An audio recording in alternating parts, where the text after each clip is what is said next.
Hello everybody, how's it going, and welcome to the new DLC for Hearts of Iron 4, Waking the Tiger, which was released sometime this morning. I got the text, or email I should say, not text, from Steam because it was on my wish list waiting for the release.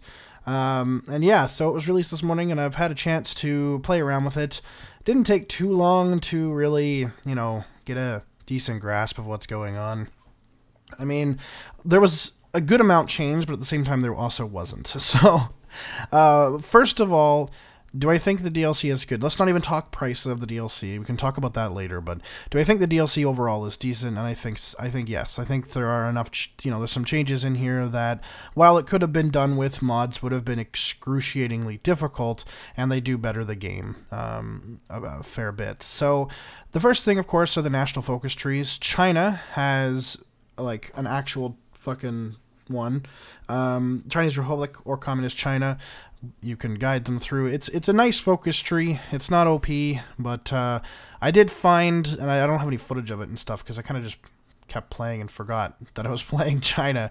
I did find it kind of did get OP by like 39-ish or whatever. I had a ton of divisions. Japan could not touch me. It was more than I usually had with China, which is kind of nice. I mean, that's kind of the point. China actually, put up a fight against Japan rather than just, losing and capitulating in the first like month. But yeah, it was pretty good. The modified focus trees for both Germany and Japan, I think the German one I like better, just because you can go back with the Kaiser, you can go democratic or whatever. It seems to be a bit better structured than the Japanese one, though the Japanese one is still good, mostly because, you can get bicycles now, as made famous by Isoros. Yeah, you can get bicycles and stuff, which is kind of funny. But both of them are pretty good. As far as the focus trees go, China, Germany, and Japan, do I think a mod could have done it? Of course, it's a focus tree. A mod maker could have easily have done this. In fact, there are plenty of focus trees for China and altered ones for Germany and Japan in the mod shop, but these ones are pretty good. So, I'll give them a pass, I suppose. The biggest thing, I think, really is the chain of command and general traits. So, they've changed around the military and how it works a little bit. It's still pretty much the same. You can take your army, do a huge front line, and just push it up your force, or of course you can take it and micromanage and surround units. It is a little bit more difficult because the AI has gotten a little bit of an uptick depending on the difficulty you play. They do have a bit of an uptick, so they are a little bit smarter, so just keep that in mind. They will surround you as you are trying to surround them if you're not careful. But the field marshals commanding the armies if you so want to, but also giving kind of a boost to the army. It helps with your planning, with getting your troops ready and stuff for an invasion. There's an option for that. There's new command points that you do gain slowly throughout that are used to help the field marshals do their job, as well as new traits for the army, including like a super aggressive stance. So you used to be able to aggressively do the orders through the selection screen on the left. Like when you selected an army, all the units came up and there was an option for aggressive. Now it uses command points, and it's in the like where, I forget what you would call it, but the box where you put your front line and your offensive line and stuff. Just above that is a smaller box now, and there's one for defense, offensive, or kind of neutral going of the of your current orders that uses those command points. So if you're like, God damn it, we're so close to victory, why are my units being little bitches? You could hit the aggressive one, and, while they will take more casualties, they'll probably push through faster. So it's kind of nice there. I find that the command things are quite slow gaining, but it's pretty good overall. And it's nice, too, that, say you want two armies on the same front, you can just frontline them with the field marshal, and it'll frontline both armies to that same front line, so you don't have to do it twice. And it just cuts down on the amount of work you have to do if you want two armies to kind of do the same thing. You know what I mean? If they're doing different things, it's still good, but definitely if they're on the same front and you want them to act, maybe a little bit differently, maybe you want one to push forward and one to hold back, just in case the forward army starts to lose, so you have a back line. There's plenty of good traits and stuff with the field marshals that I quite like. It's one of those things too that while the mod could have probably put it in, it would have been considerably difficult and would have taken a very talented mod maker to do. So it's something that is worth paying for, definitely. It's pretty good. The field marshals and the new command traits and stuff like that are really good. And the generals too now have like more stats.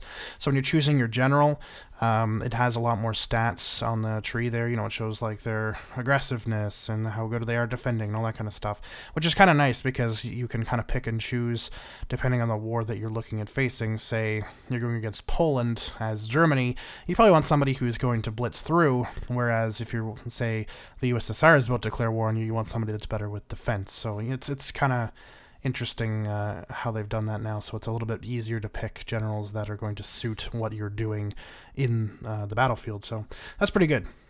Decisions. So there's now like a new icon to bug you in the top. It's a gavel, and when you click on that gavel, it goes to these political power things.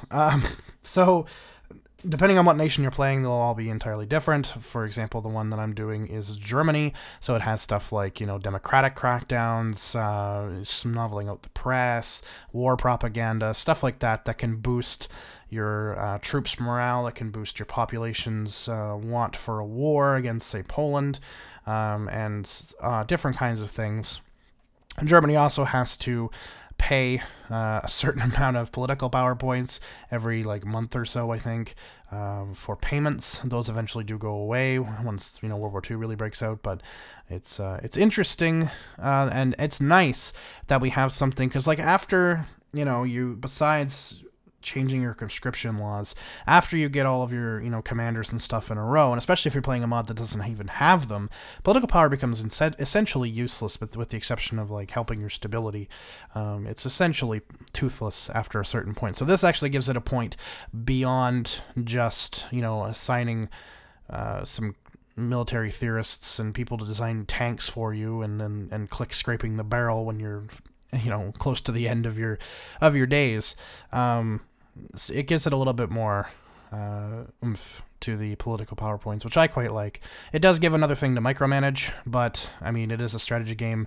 Strategy gamers kind of like to micromanage. That's kind of the point. So yeah, it's pretty good. I quite like that as well. There's a whole lot more to it, this mod. Those are the main things. Those are the big changes. There's things like when you now hover your mouse over a plot of land, it will tell you the region, but it also tell you the current weather and time. So, you know, for example, you could be over Lublin in Poland, and it will tell you it's 10 degrees. It's kind of muddy because it's been raining, and it'll tell you the time if you have it paused. If you have it on full speed, it's just gonna, you know, cycle through crazy. But that's kind of cool. There's a civilian and an elite difficulty mode now. I've played both. Elite is hell, just so you know. The AI is considerably smarter in that one. If you want a good challenge, play Elite. It's pretty hard, and civilian is a joke. Basically a complete fucking joke. I just wanted to test it out, so I played as the Netherlands and just immediately went to war with Hitler, like immediately off the hop. Like I switched ideologies, obviously, and went to war with him completely off the hop and just defended, and I held out fine. And after like a year of him throwing his fucking units at me, I advanced and took Germany, like completely just wiped them off. So civilian mode is stupidly fucking easy. I think recruit was easy enough. So, you know, like if you're really, really new, it is good for people that have never played a game like this ever. But I mean, if you've never played a game like this ever, play the damn tutorial, please. But yeah, there's a lot of stuff. Yeah, Volunteer Air Corps is one that they say on the page, so you can send, you know, Air Force into countries instead of just infantry units.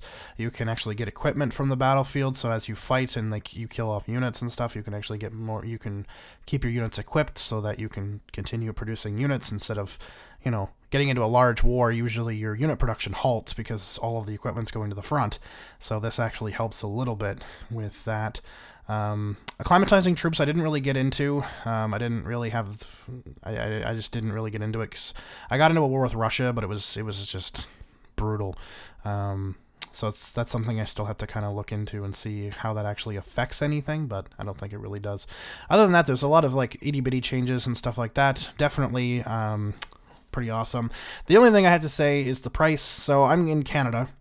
In Canada, the price of this DLC is $22.79. That's about half the cost of the game, because the game itself, I do believe, is $43. Yeah, $44. So literally half the price of the full game is this DLC, which is obscenely expensive, I have to say. I think because Death and Dishonor is $10 now, and Together for Victory is $16. Now, those are both generally considered really awful DLCs, but I think the pricing is a lot fucking better, you know? Like, I would comfortably pay $10 to $13 for this, but $22.79 is really, really expensive, I have to say. While it is good, the DLC is good. By far the best DLC released for Hearts of Iron, and it's difficult to release, you know, good DLC for a game that is fully mod supported. It's just way overpriced for what you get. One focus tree and 2 half focus trees, field marshals, and something for political power is not worth $22.79 Canadian. It's just way too fucking expensive. You know, $10 to $15 fine, even $15 I would say but $22, I can't justify it. I can't justify buying it for that. It's too expensive. Good, yes. Expensive, yes. Too much. Just too much money. But that's what my thoughts on it. Let me know what you think of it if you have bought it. If there's anything that major and crucial that I missed, probably definitely is. Let me know. And just let me know your thoughts. Whether you think it's a good DLC, whether you think it's a bad DLC, whether you think they should just stop and just let the mod makers do their thing, because the mods are obviously what keep this game afloat. Just let me know in the comments. And yeah, thank you much for watching, and I'll see you all next time. Peace.